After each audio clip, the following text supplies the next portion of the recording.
Hello, everybody. I am Mayor Watt. That's ohmTown.com. I'm the mayor of ohmTown. Go over to ohmTown.com after the show, or before, or during, or whatever you want to do. What is ohmTown? ohmTown is a news aggregation site that grabs a bunch of news from around the internets, funnels it into 6 main categories and 50 channels underneath that. So, what are the 6 main categories? Create is about everything creator. News is just general news. Education is educational type of topics. And entertainment is mostly drinking right now, but I'm looking for an interesting food related set of news feeds. Social is obviously societal in nature. And then technology, which is my major area of interest, is technology. So that's where the most shows are, but across the board, there's about 50 of them that are active, into which news is aggregated 24 hours a day, 7 days a week. I use the site in my daily life because it filters a broad gamut of news into these 6 categories, and I'm interested in everything within it. If you have questions or comments, come on over to twitch.tv/ohmTown or go over to youtube.com/ohmTown. It'll pull up ohmTown over there. And I'm also on Twitter, and the podcast obviously also exists. So you can go over to wherever you get your podcasts. I should be there now. So just do a search for ohmTown and you'll find me. Well, you'll find ohmTown, not necessarily me. I'm always looking for somebody to host or co-host. I'm not very aggressive in it. I'm not out there really hyping it up. I'm letting things kind of organically move. I don't know what the next 6 months are going to hold, but I'm almost halfway through the year. And I'd like to get that goal up to 100%. That would be awesome. I know that time for the show has been bouncing around. Unfortunately, I've got 1,000 bosses that pull me away in different directions. But starting tomorrow, I will be back at 1 o'clock. You know what? Strike that. I'm gonna stick to the 11 o'clock time frame, and it's right at the beginning of maybe a lunch anywhere. I don't know. I really don't know. 11 o'clock seems like a good time, so let's just stick to that. And we'll do 11 o'clock starting tomorrow, and I'll be there. Okay, but whatever else is going on, let's get into today's news. About 20 articles again. This one I actually saw at the Sony State of Play, and I thought it was interesting. So you basically are a cat in a cyberpunk simulator. And it's going to come out in July. So it's called Stray. It's in the Word in Tech, probably because of the source from The Verge. The last time we saw Stray, the open world cyberpunk game where you play as a cat, it had been delayed, but now we have a new release date, July 19th. It was originally slated to launch in early 22. It'll be coming to PS4, PS5, as well as PC. And according to the article, if you're not sure what all the fuss is about, there's a brand new trailer above showing all of the futuristic feline action. This was actually announced during the Sony State of Play. Let's click the link. It takes us over to The Verge. Andrew Webster is the one that's reporting. Go and check out the video. It'll give you an interesting perspective of what this is. I would probably never play this. But I thought it was interesting because it is, it's basically Goat Simulator, but in a cyberpunk world with a cat. So, and much higher resolution, and I'm not sure about all the ins and outs of it yet. So, I'll probably end up watching somebody stream this, and I'll probably never play it. Not even a probably. I won't ever play this. But I thought it was interesting to bring to your attention. So go check it out. And let's get into the next article, which is Apple proposes more flexible work schedules. Oh, you know what? I started out right away without posting the URL to chat. My goodness. Okay, so there's one. Here's the other for the Apple article. Apple proposes more flexible work schedules amid unionization efforts. Apple is retooling work schedules to provide more flexibility for retail employees in an attempt to get ahead of the unionization efforts. It's something that I've been talking about for several weeks now, in that gone are the days, I think, where it seemed reasonable to demand people show up to an office to do work. There's a lot of context that's necessary. I had somebody already razz me about using context as key a lot in my stream, in my podcast, in the YouTube channel. It's context is king. You really do have to make sure that you understand the context of what somebody is arguing about. Otherwise, it's just a snap judgment. And we're all guilty of it at times, myself included. We think we have all of the information, but we really don't. And so we end up making a judgment call without all of the information. This article is over at appleinsider.com by Amber Neely. And let's see. Apple is retooling work schedules to provide more flexibility for retail employees in an attempt to get ahead of unionization efforts. In a retail environment, you have to have people present. So, without a doubt, retail environments require people in stores. We're not quite at the point where we can have people just willy-nilly walking around in a store without any human interaction and billing people and whatnot.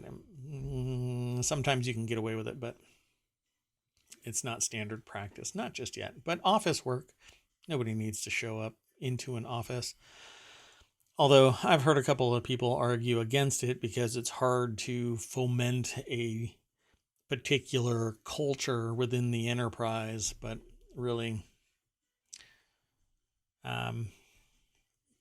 corporate culture is a double-edged sword, depending on what that culture is. And a lot of it flies under the radar. But, if you're not stuck in a silo, an echo chamber of bad actors, then you don't have a culture that can be led astray by a few bad apples spoiling the bunch, so to speak.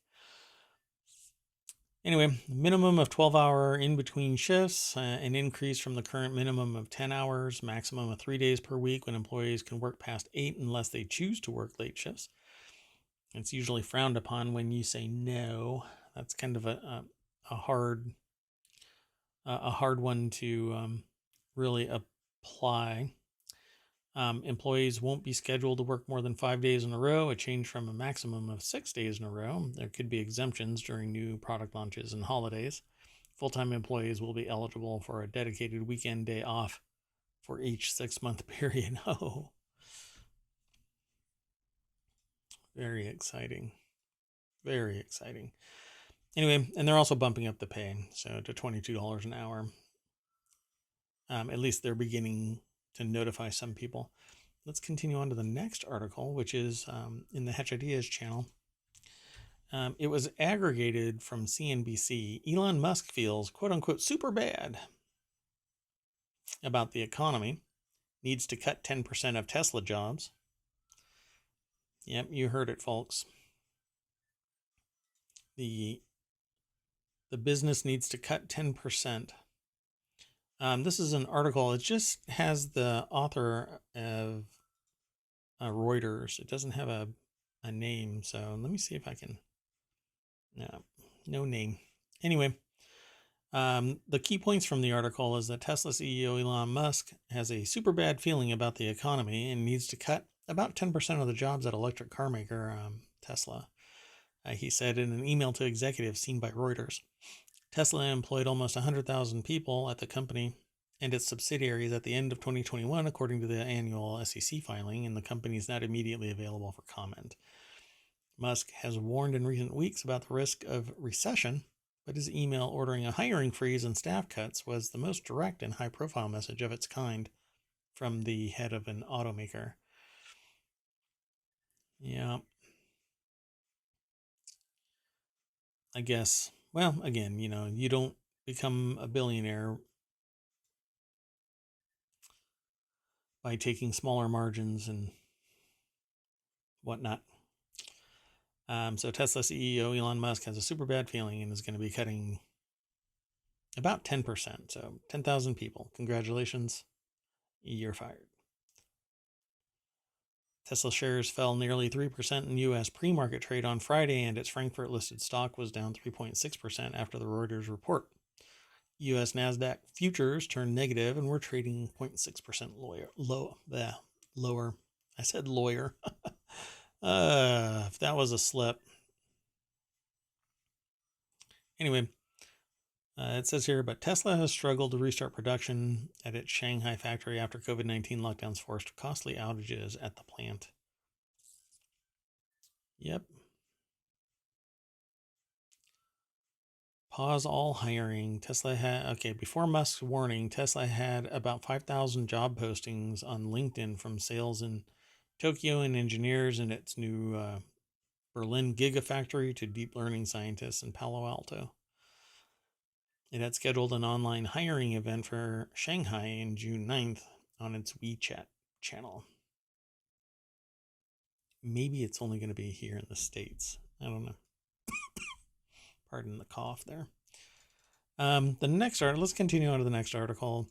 This one kind of, you know what? I didn't post that article either. My gosh. Come on, Mayor Watt, you're falling behind. This next article is about greedflation. Is greedflation, quote unquote, greedflation? It's from the New York Times, mind you. Rewriting economics, or do old rules still apply? Economists and politicians are debating whether monopolistic companies are fueling inflation in ways that confound longstanding theory. This has been aggregated into the Mobile channel, but let's go to the source. Again, it's New York Times. And the article is by Lydia DePillis. And it says, since prices started to escalate a year ago, politicians and economists have seized on inflation to tell the preferred story about what went wrong and what policies would bring it back into line. Some say it's very straightforward, supply and demand, economics 101. I just don't see it that way. There's simply a lot of cash out there, said Joe Brucelis. Now, who has any understanding of that? The common Joe has zero understanding that there is a ton of money in the system. But suppliers do. The people that are getting the raw materials, the people that are pulling oil out of the ground, the people that are pulling lithium from the ground and supplying it, they all know. Why? Because they're at that fundamental level of understanding. When they're supplying the material, it's in vast quantities, or it's constrained because there's a monopolistic tendency to raise the price when you're the only one that can supply it, even though it's really a political thing, not really a means thing. Anybody can pull stuff from the ground or even pump oil from the ground. It really just takes, the technology. But when you have a handle on all of it, then you're the one that's in control of it. And you see, because you know what is going on at that macro level, then you know. And so if you think that there are a lot of people that are involved in this, it's not like just one or two people, but they see that there's a lot of money that's been injected into the system. They see data that says, well, there's a whole bunch in savings and you can't have that. Let's start pumping the cash out of those bank accounts by raising all of our prices. And here we are, greedflation. So this person, Joe Brucelis, chief economist for the accounting firm RSM US, referring to the several $1 trillion in pandemic stimulus that filtered into the economy since 2020. Pardon me.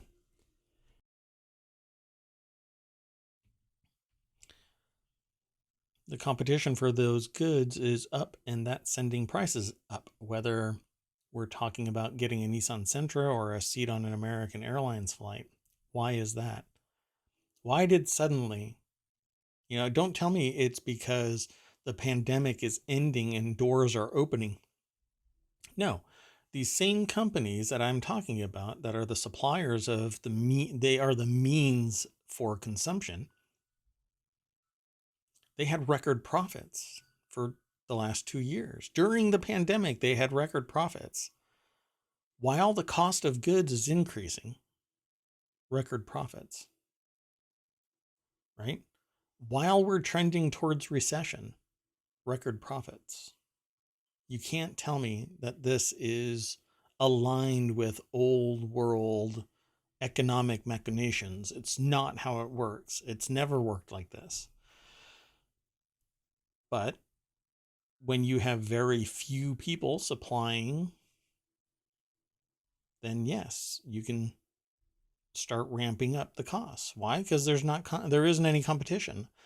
I can't get it from just anybody, whatever it might be. I can't just get my food from anybody. I can't just get my gas from anybody. The number of people that are in a particular business and have the means to get it out to people, I proffer up as there are fewer people that are providing goods and services. Now, services are largely easy, particularly things like business consulting and whatnot. It ends up being who you know, not what you know. So it says here, the White House and progressive organizations, however, say, wait a minute, this time it's different. In a time of extraordinary disruption, they contend increasingly dominant corporations are taking the opportunity to jack up prices more than they otherwise could, which is squeezing consumers and supercharging inflation, or greedflation, as the hypothesis has come to be known. The argument comports with the Biden administration's focus on the ills of economic concentration. Congressional Democrats have run with the idea, introducing bills that would impose a temporary excess profits tax on companies that charge prices they deem unreasonably high, or simply ban those high prices altogether. Critics, including the nation's largest business lobby, deride the efforts as based on a conspiracy theory and a flimsy argument. Yeah, I'm sure.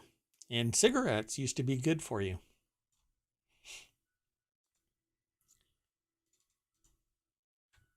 So the next article is in the Smack Talk channel. EU about to finalize law that would require Apple to use USB-C on iPhones. Go for it, EU. Get rid of the Lightning connector. Get rid of all of the connectors except for USB-C. And then in time, we'll have another standardized power and data transfer system. Maybe, I don't know, USB-D. I don't know what it'll end up being, but there's already stuff that's in development. And IEEE is, and they're doing research and whatnot. A lot of people are looking into it. I'm sure something from Intel working with Apple will be released in the future that trumps even USB-C, Firewire, Lightning, etc. It's all pretty much the same with little tweaks when you pay for proprietary deployments. Europe's ongoing debate and litigation over making USB-C the required standard charging port for all smartphones can be finalized on June 7th, 2022. The EU has already been reported to be nearing an agreement following its proposals evolving for more than a decade. Now the final decision may be as soon as June 6th. Let's go to the source of this, Apple Insider, and William Gallagher as the author. EU about to finalize law that would require Apple to use USB-C on iPhones. I have zero problem with this. I think it should have already been deployed, but I guess when you've probably got, I don't know, maybe tens of millions of Lightning connectors, you still want to keep on using that connector until it's no longer in high inventory. I'm really not sure. Just take it all apart and melt it down. If mandated, the law would replace the existing micro USB mandate. It's not clear what would happen if the future version of USB-C, or sorry, if USB replaces the USB-C connector with another form factor. They'll move on to something else.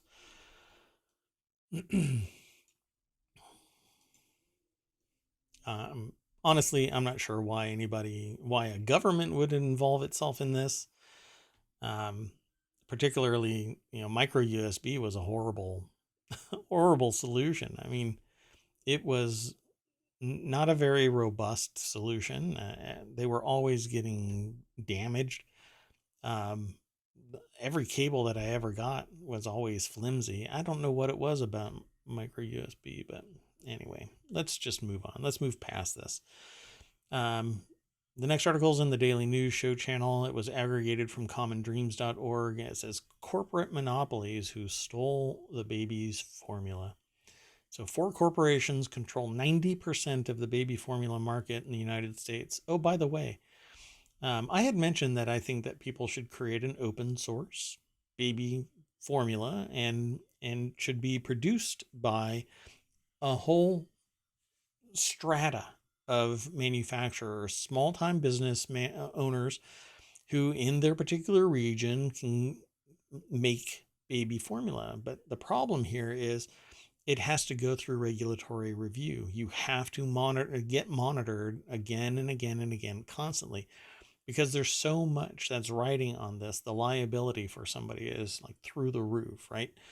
So when you start doing a search into what is in baby formula, sure, you can find out a bunch of stuff, right? But all of it is built on the idea of do not produce your own baby formula. Do not water it down. Do not do this. Do not do that. It can cause great harm, etc., etc. But you know what really causes great harm? Not having baby formula, because 90% of it is controlled by 4 corporations, one of which shuts down one of their plants that takes out 25% of all baby formula. So how did this come to be? Goes back to what I was talking about: mergers and acquisitions, the consolidation of wealth and control and influence. I, way back in the Wayback Machine, had started up a competitor in, well, let's just say it was finance. And every time I tried to grow this business in any way, shape, or form, there was new regulation, new policy, new procedure. And I was a one-person operation, as I am now. Can't keep up with that kind of crap. But I'm really good at going from idea to deployment. That's kind of my specialty.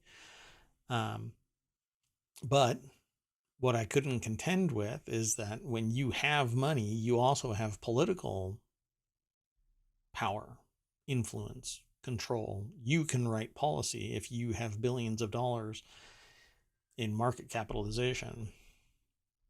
And that's what this is all about.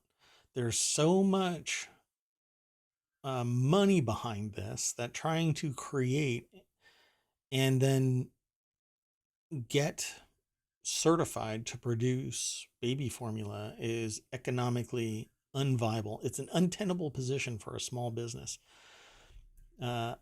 If you are doing it and you are producing it and it hasn't been reviewed, your liability is through the roof if a baby gets sick. So you really shouldn't be doing it. Plain and simple. But the problem is when you don't have any infant formula, not toddler, because you can't use toddler with infant. Okay. The nutritional profile has been split off. So, a banana isn't always a banana. To an infant, you have to have a different profile of nutrients than a toddler. So that first year, if you are trying to get your baby formula right now and it's not on the shelf, you're kind of screwed. And that there is the problem. So I think that it's incumbent. This is the time when government does need to step in and say, okay, well, it's a recipe. So publish the recipe. No ifs, ands, or buts about it. Publish the recipe. Why? Because this is harming all of society, in the United States, because this didn't happen elsewhere. Okay, but it happened in the United States. So publish the formula so that people can make, using the requisite nutritional profile, infant formula for their kids. So this doesn't happen anymore. Allow me to get all of the materials that is necessary for me to have infant formula.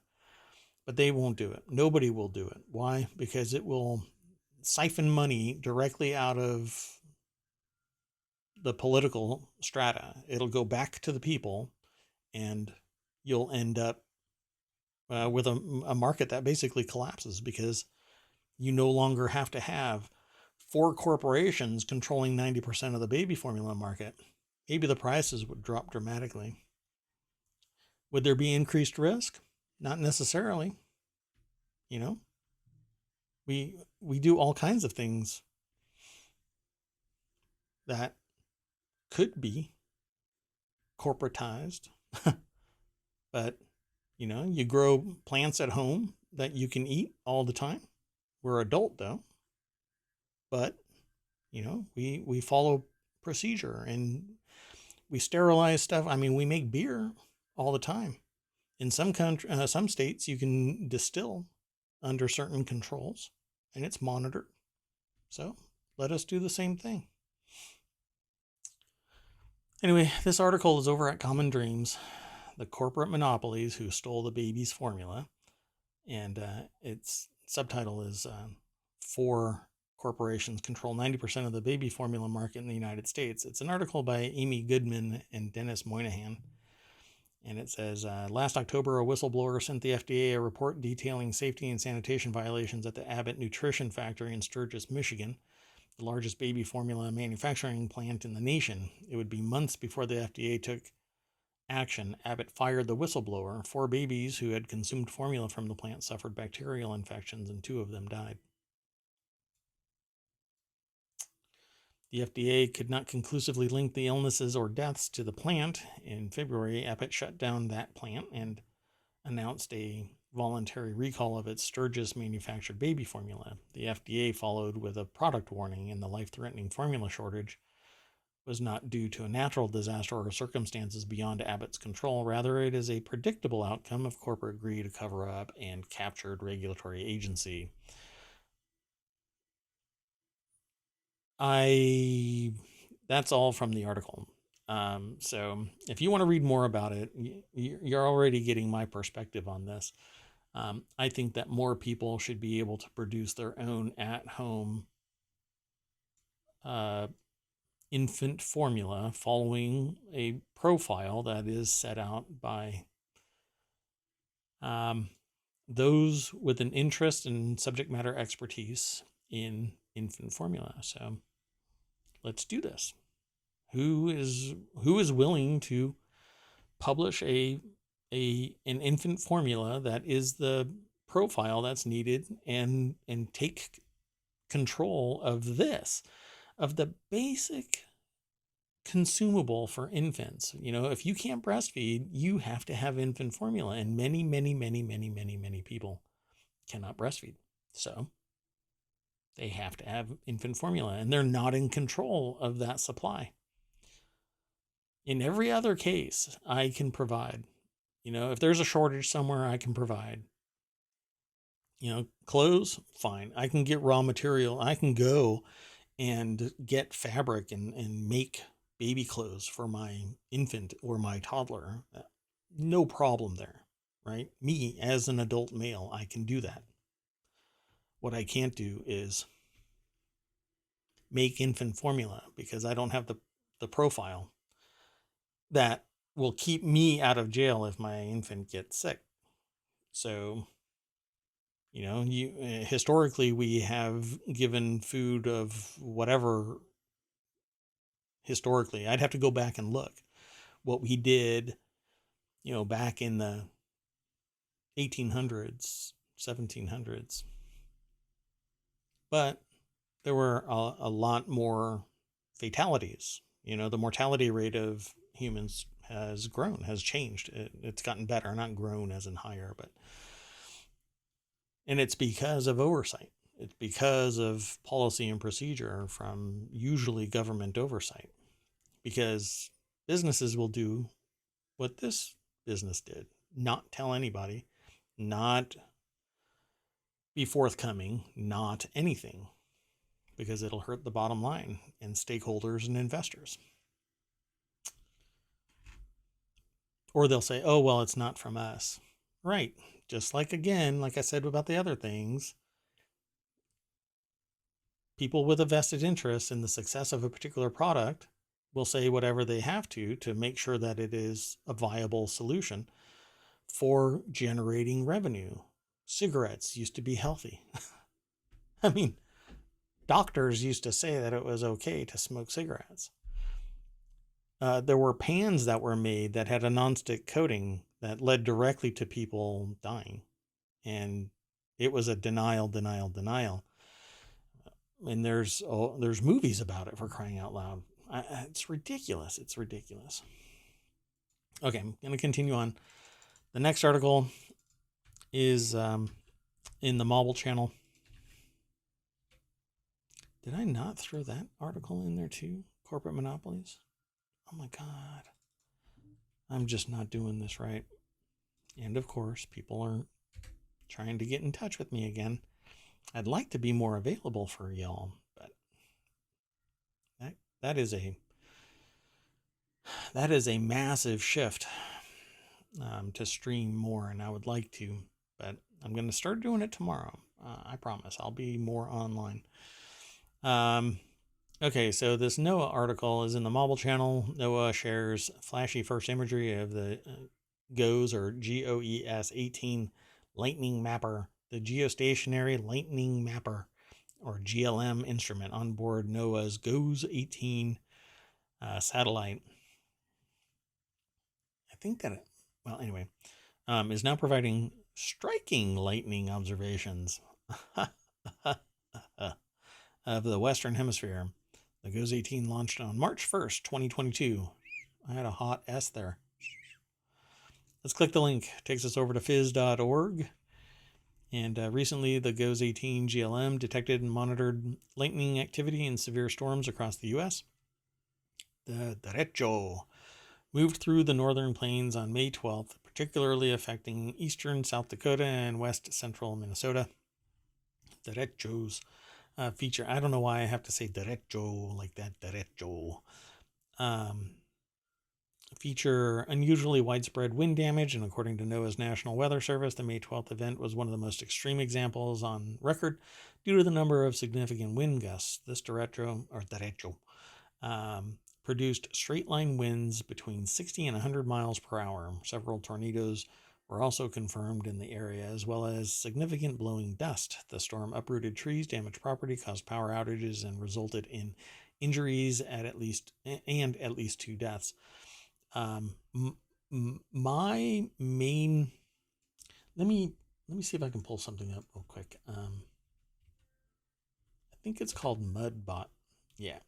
So I have no relation to these people, but I went looking because I want my next house to be a 3D printed house, made from either directly from the soil at the location or whatever is necessary for me to have a particular mill. And I want to build a house that is 3D printed. And so they have them.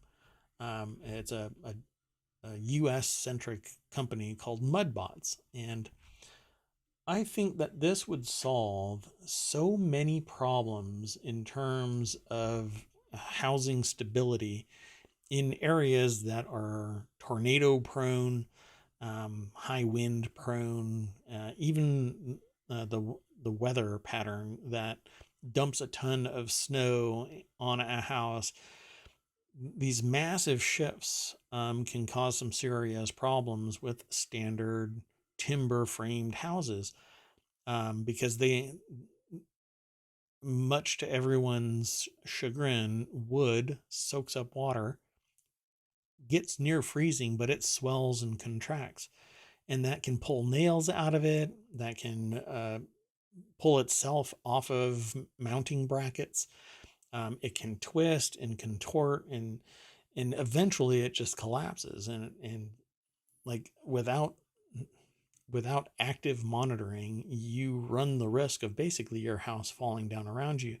That's why when you're a homeowner, you basically walk the perimeter of your house like you are out on combat patrol, and you're looking for every single weakness, and then you're patching things. You're filling in cracks. You're repainting the house. You're like, I have to pull up my driveway because when the builder plopped down the driveway, they didn't compact it properly, at least in my estimation. And I have my driveway is sinking. So right now, when I drive my car onto it, I risk scratching the bottom of my car.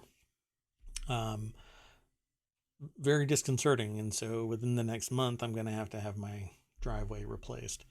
But if everything is done properly and you use something like concrete, cement, and a 3D printer, you can print 1 foot thick walls that are one contiguous piece, unlike sheets of drywall and wood framing and nails and brackets and whatnot. And all of that stuff is designed to fail. It really is. It's designed for easy deployment, but that was hundreds of years worth of evolution to where we are now. And we're not far from building a house out of twigs. That's really what it all is.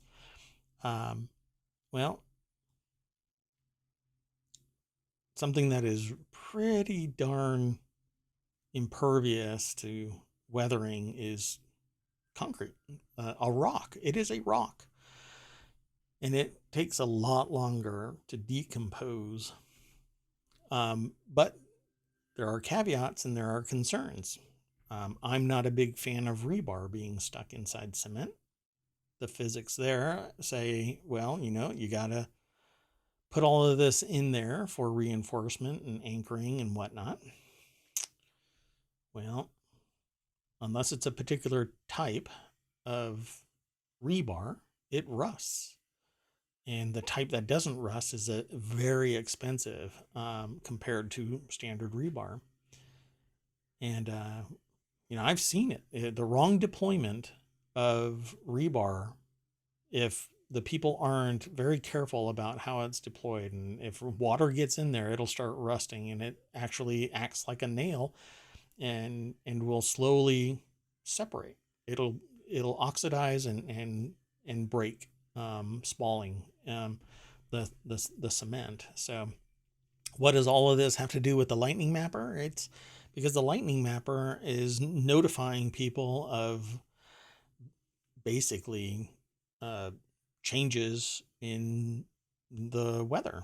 And so this climate change is leading to greater instability to the point where you have to have a more robust living space, something that can survive 100-mile-an-hour winds, instead of what happens now where the wind just sucks the roof off of the building and then it just falls over.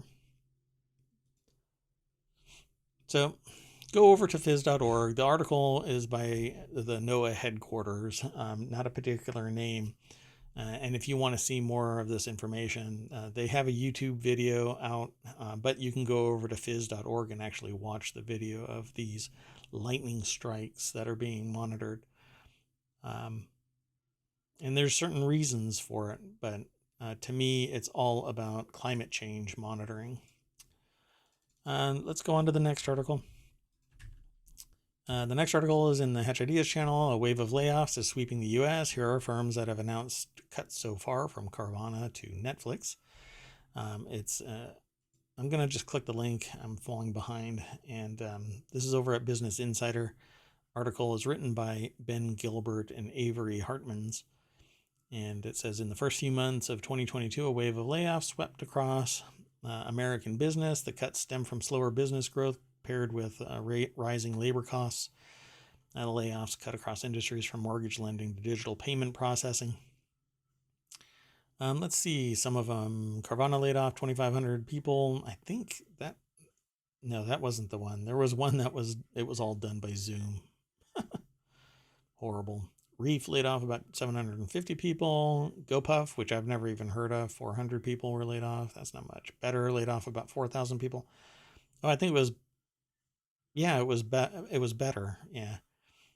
Just horrible optics. And some of them actually received like congratulations for being hired, I think later on. I thought that was really funny.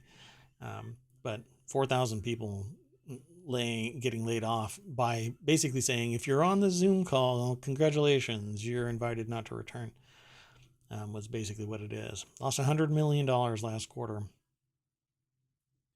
Better.com, which he said was his mistake.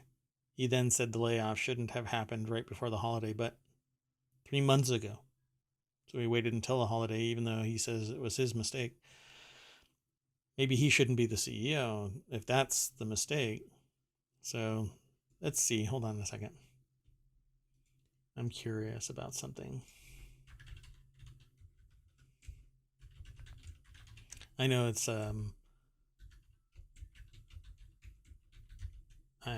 it's dead air, I know, but let me just pull something up.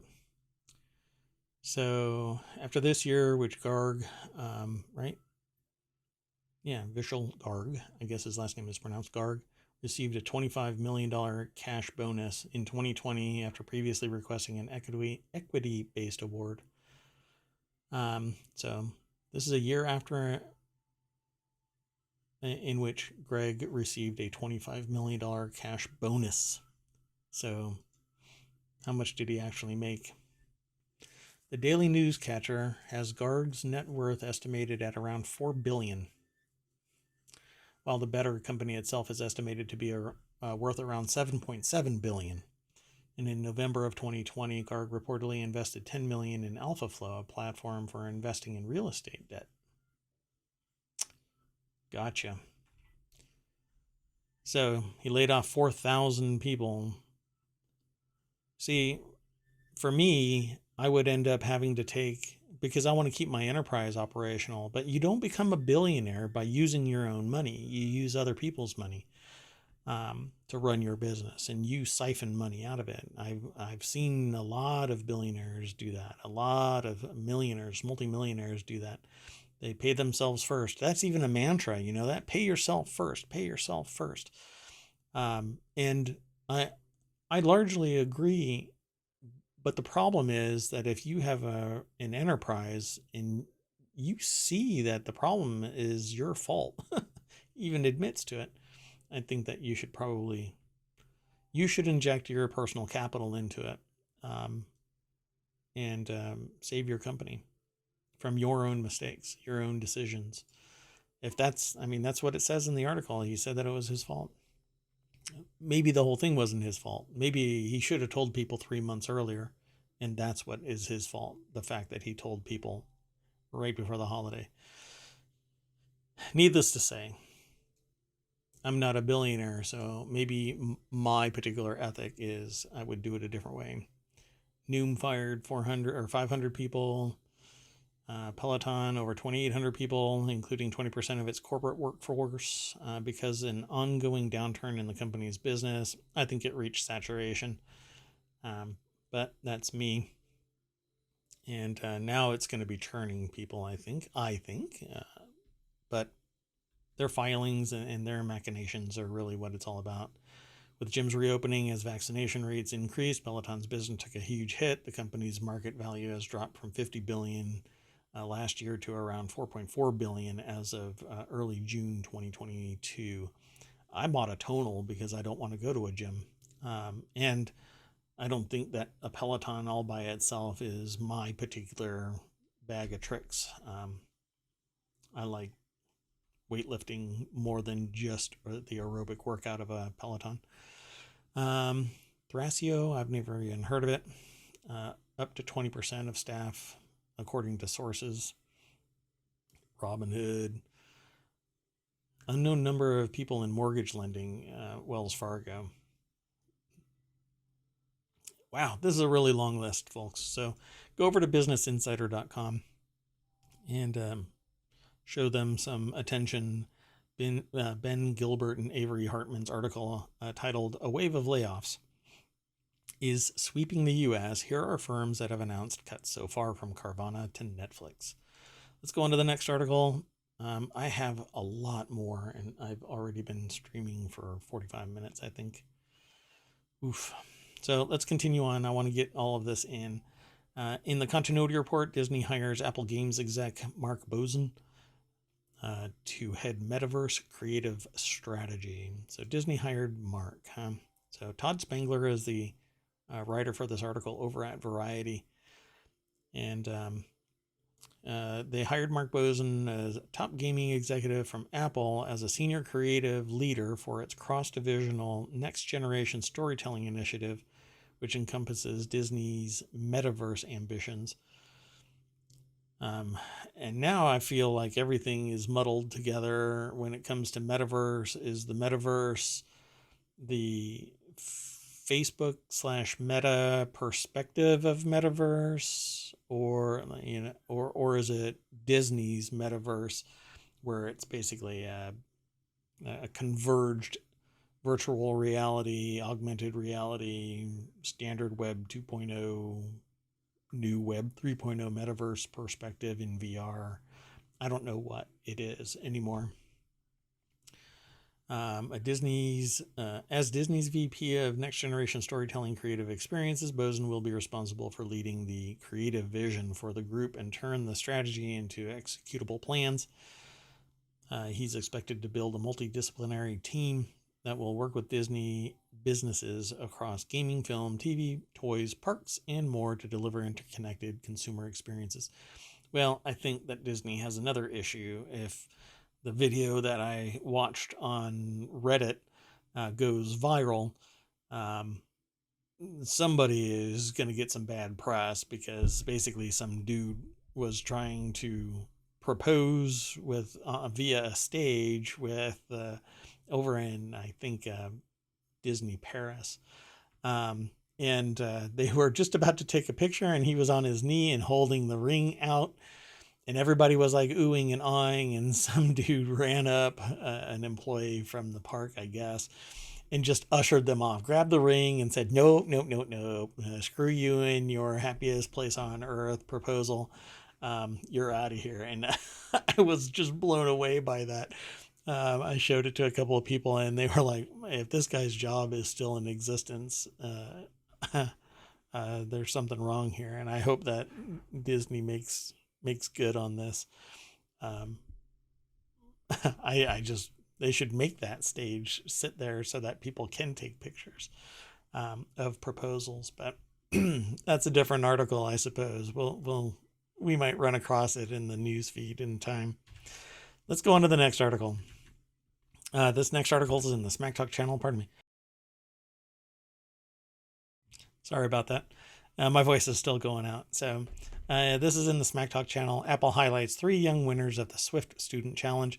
If you're into software engineering, programming, then you might dig this. I'm just going to click the link because I'm falling way behind. Mike Peterson over at Apple Insider wrote this article, and Apple highlighted these 3. Let's see. I'm not sure if they go into each of the 3 because it's a video. But Apple has highlighted 3 of the 350 winners of the Swift Student Challenge who are using their coding abilities to solve problems in their communities. 3 teens were all first-time participants in the Swift Student Challenge, which is a coding competition for young developers. Oh, young developers. Well, I guess I'm forever out. I guess I'm a young developer because I haven't been developing very long, but I'm not a young developer because old dude. Anyway, congratulations, and they have links to the Apple featured story regarding this, so go check it out. There is a Worldwide Developers Conference taking place shortly. Should be the 6th. I think it is, right? So that's weird. Okay.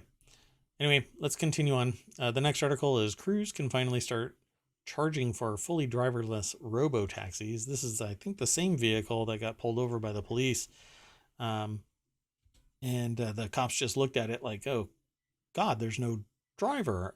Who do I ticket? And no, it was because it had a burnt out tail light, or its lights weren't on or something like that. And they said that Cruise, I think it was, said that it was because human error on it in that car, not the person in the car, but a human error setting that car up, I guess. So this is the Word and Tech channel, and it was aggregated from The Verge. Self-driving company Cruise has received a permit from the California Public Utilities Commission to charge for fully driverless rides, a milestone that the company claims makes it the first and only company to operate a commercial driverless ride-hail service in a major U.S. city. Cruise has been testing free driverless rides for the public in San Francisco since February, and now it will be able to offer paid fares. I don't understand why it was okay when it was free, but it suddenly wouldn't have been okay to charge, but now it's okay to charge. I guess if you get in a car accident and it was free, you get what you pay for. Maybe there's some subtlety in the code regarding this. Anyway, it's an article by Jay Peters over at The Verge. And yeah, I think this is the company that had the car that got pulled over. I wonder if they talk about it.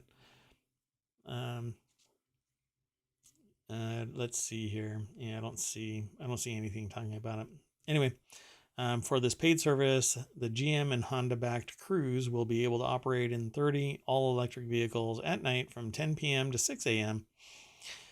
in select streets in San Francisco, and the vehicles won't be able to go faster than 30 miles per hour, according to the draft resolution. I suppose if it's entirely in the city, you're not going to be ripping down the streets any faster than that, at least legally. Cruise will also be able to offer the rides if weather conditions don't include heavy rain, heavy fog, heavy smoke, hail, sleet, or snow. How about heavy customers? Okay, let's continue on. I saw this in the State of Play as well from Sony yesterday, I think it was.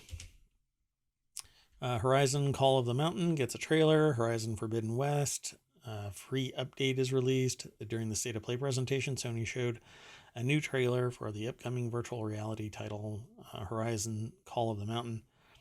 Basically, you're in VR mode doing the same thing that you did in Horizon Forbidden West or Horizon. But it's called Horizon Call of the Mountains, and you get really immersed into it. So from bow and arrow to climbing, you are in it at the VR perspective. So first person, really first person. So I thought it was really neat. I love the idea of it. Now I kind of wish that I had kept my VR gear, but I sold it a while back. Now I want it again, but I don't want wires, and I don't want the wireless offering from Meta. That is not going to happen. Sorry, Meta. Okay, so the next article is the Doctor Strange movie. Doctor Strange in the Multiverse of Madness hits Disney Plus on June 22nd, and this article describes how to watch it. This is a Business Insider article by Kevin Webb. If you are if you are interested in movies across the Disney Plus platform, you almost don't have to buy any Disney movies. You'll have to suffer that all of your friends and family will be talking about the movies for months, and then you'll have to watch it later on and go, oh, that's what you were talking about. But you could always buy the movie, or go see it in a movie theater when it gets released, but you can buy it when it gets released into, oh, that's right, Apple. So you're going to have to wait, but you never have to buy a Marvel movie because they all get posted over to Disney Plus, and some are always, they are only over on Disney Plus. Anyway, it's going to be coming to Disney Plus And it says here that it costs $8 a month or $80 a year, and members can stream the movie without paying any extra. That's true once it releases. And the movie is also expected to be available to buy or rent through VOD, video on demand retailers, on or around that date. And but for some reason, I end up buying all of the Marvel movies. And Top Gun is already in the list because I've already got it pre-ordered. Yeah, I don't know. I guess I'm just a consumer of movies, which is a really good idea for the show that I want to bring, the Continuity Report, which is supposed to talk about movies, but I'm only doing ohmTown Daily News for now. So come and talk to me about it. Let's see if we can spin up the Continuity Report as an hourly, a once a week, hour-long show, or longer. It really depends on how much time people want to talk about a particular movie or genre of movies.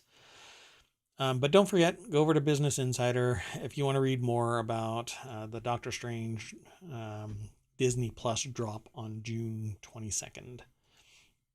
The next article is in the Stock Marketeers channel. Fed only need to get rates up to 3% to cool inflation, large bank economists say. Well, my problem with that is it will convert into 11% inflation rate by that time. The Federal Reserve will only need to get its benchmark rate up to 1% to cool inflation, or 3% to cool inflation, according to the latest ABA survey of economists at large banks. Let's click the link. It'll take us over to marketwatch.com. They changed the URL. All right. That's awesome. Okay. Well, let's see if I can find it in here now. Companies that exited Russia are being rewarded with outsized stock market returns, Yale study finds, and those that stayed are not. This isn't what I'm actually trying to link to, but they changed the URL. Interesting. Okay, well, I'll have to come back to it, and I'll augment my show notes. The next article is over in the Law Nerd channel, Law Professor on the Future of the First Amendment. I'm just going to click the link and take us over to abovethelaw.com. It's an article by Catherine Rubino. In the episode of the Jabbit podcast, they speak with University of Buffalo law professor Samantha Barbas. They chat about her new book, The Rise and Fall of Morris Ernst, Free Speech Renegade, and about the First Amendment pioneer turned enemy of civil rights. And they also discuss the future of the First Amendment and a recent right-wing push to remake the Pillar of Free Speech doctrine enshrined in New York Times v. Sullivan. The Jabbit podcast is an offshoot of Above the Law brand focused on challenges women, people of color, LGBTQIA, and other diverse populations face in the legal industry. And their names come from none other than the notorious Ruth Bader Ginsburg and the Jabbit. Or Habit? Have I been pronouncing that wrong the whole time? Hold on a second. Wow.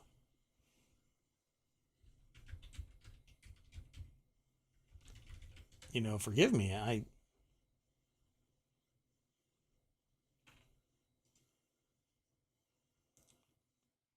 Jabot?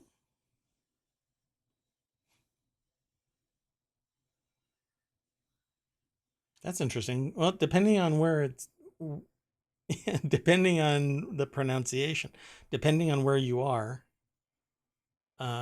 it's pronounced differently. So, wow. I am. You learn something new every day, and you don't know what you don't know. So I didn't know that that's what that decorative collar was called. For whatever reason, if I had learned it, it slipped my mind. But there we go. Okay. So she wore when delivering dissents from the bench. It's a reminder that even when we aren't winning, we're still a powerful force to be reckoned with. What people are.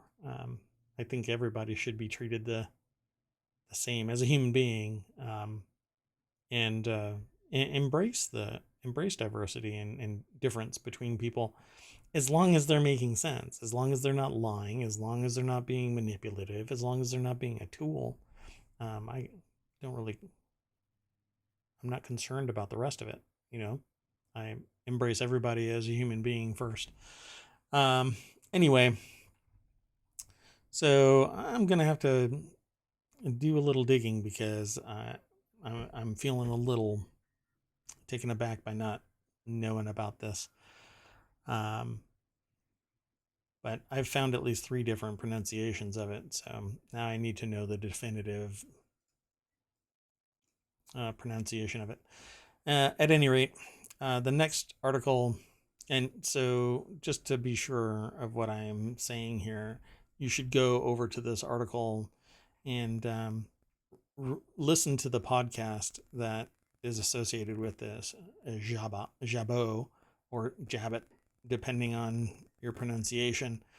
And it's over on pretty much, I think, anywhere you can get a podcast, it'll be there.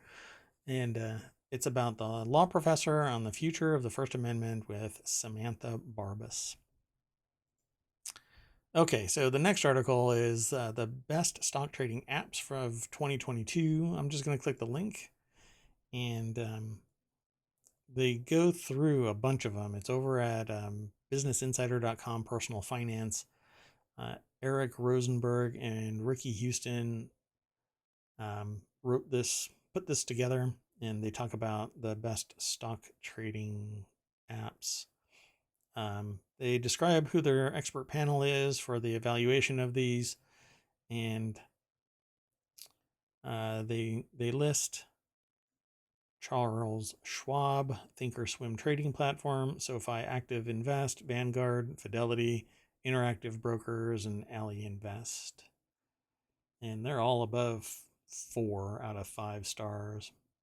And they talk about all of the trading, I guess the pick that they have for why they ended up on the list. But I'm not going to stick around too long with that. I'm going to continue on, because now that we are on the other side of the pandemic that is COVID-19, now U.S. monkeypox cases have more than doubled over the last week to 20. That's what the CDC says. So let's click the link. It takes us over to CNBC, and they have a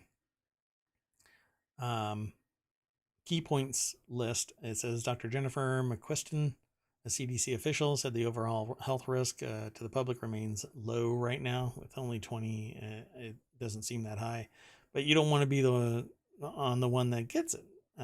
Just like COVID, you don't want to be the recipient of that prize. Most of the U.S. patients had a history of international travel, and it's likely that they caught the virus while abroad, but the virus could be spreading domestically. Most of the patients so far self-identify as men who have sex with men. Oh, that's interesting. I didn't know that. The CDC said it's working with the LGBTQ community to raise awareness about the virus. Well, let's hope that it's quashed and nobody else falls victim to monkeypox. We could use a break as a species of human beings, right? We could probably not, but I put nothing past people. There will be something divisive right around the corner, it seems. People just can't get along. The next article is regarding the Amber Heard verdict, and this is where I might end up soapboxing for a little bit. So if you want to just end the video here, then so be it. But so there's a lot of people that are saying that there's all kinds of stuff going to be coming out of this because of the Amber Heard verdict. And this article says it was a travesty. Others will follow. Abuse victims now have another reason to fear coming forward. I don't think so. It's an opinion piece over at the New York Times by Michelle Goldberg. And it says the Amber Heard verdict was a travesty. Others will follow. The verdict in Johnny Depp's defamation lawsuit against his ex-wife Amber Heard is difficult to explain logically. Not really. I watched all of it and reviewed it periodically for areas where I got pulled away because I was working. And it says the confounding part isn't that the jury sided with him over her. This is the country that elected Donald Trump, where the convicted domestic abuser Chris Brown is still a major pop star, and where a man in Indiana recently won a local Republican primary while in prison awaiting trial for charges of murdering his wife. All of this is true. Can't argue with you about this. The explosion of defiant, desperate feminist energy that was the Me Too movement have now been smothered by an even fiercer reaction. Me Too was a movement of women telling their stories. Now that Heard has been destroyed for identifying as a survivor, other women will think twice. No, I think based on the way that the verdict was found, I think that these two people in this court with this judge and this jury saw it for what it was.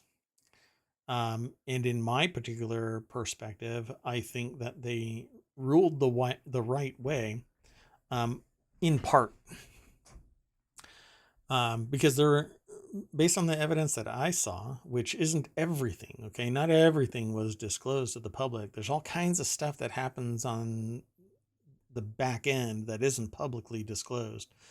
Not everything from end to end is always disclosed in a court case. And the UK trial is a completely different animal, and that got brought in for some reason because there's a completely different context to this on the other side. But everybody should feel that they shouldn't try and seek a civil case. They shouldn't try and seek a civil trial. They should go straight to the criminal side. That's what this was.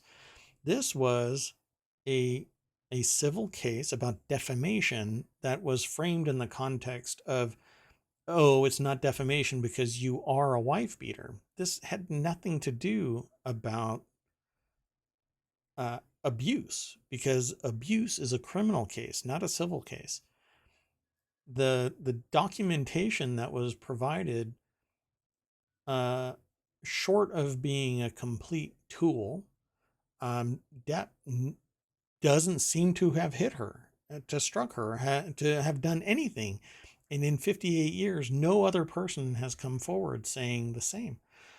So it's really an anomaly that he was violent towards a person. He may be loud, he may be forceful, he may be aggressive, he may use horrible language and vent. And when he gets angry, he either leaves the room or slams cabinets or throws something against the wall. And a lot of people do that. A lot of people do that, but they don't. They're not. They're not a wife beater. They're not an abuser of their spouse, of their significant other, of anybody. Right? That's not what he was doing. He was slamming things around because out of all the times when something could have happened, there was never any video of actual abuse. It's just somebody being a complete jerk. Without a doubt. You don't slam cabinets around and be angry. And if my wife were recording me time and time again, I'd be more worried about the stability of my marriage anyway. Like, why are you recording me? Why are you taking pictures of me and sending it off to friends and family?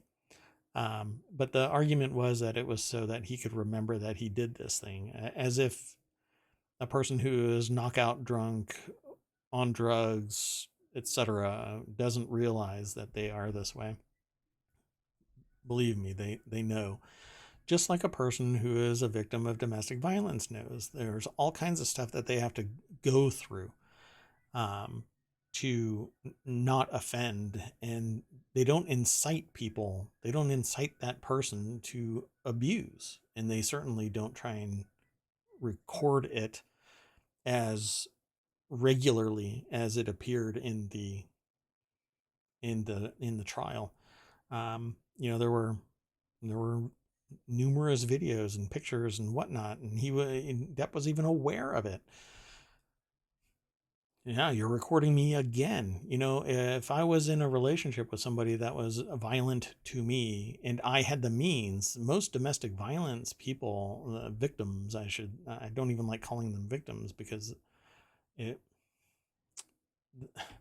it just doesn't, in society, calling somebody a victim seems to not be adequate for what is really happening. It's not just victimization. It's so much more, but I can't really phrase it as anything other than that right now, I guess.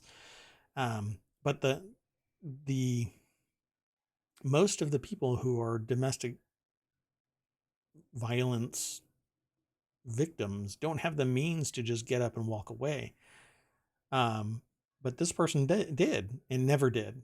And the argument was that, well, she loved him. And if anybody did the things that they did, that she says that he did to her, and had the means to just walk away, love matters not. They were horrible things that she said. And so I think that the jury looked at all of this, heard this, and just didn't believe her, just did not believe her. And I'm sure on appeal, if they're allowed to bring in new evidence, I think unless something really miraculous happens, she's going to lose on appeal as well. But that's basically what's being said, that she will appeal.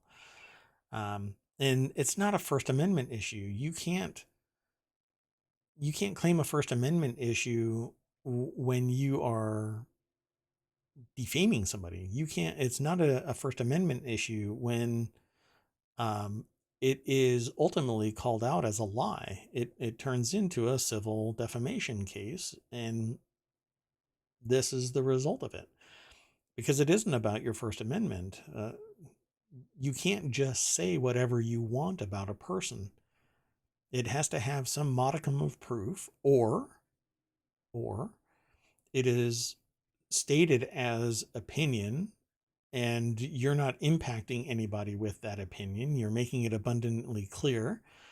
And how you're framing it is you're making it abundantly clear.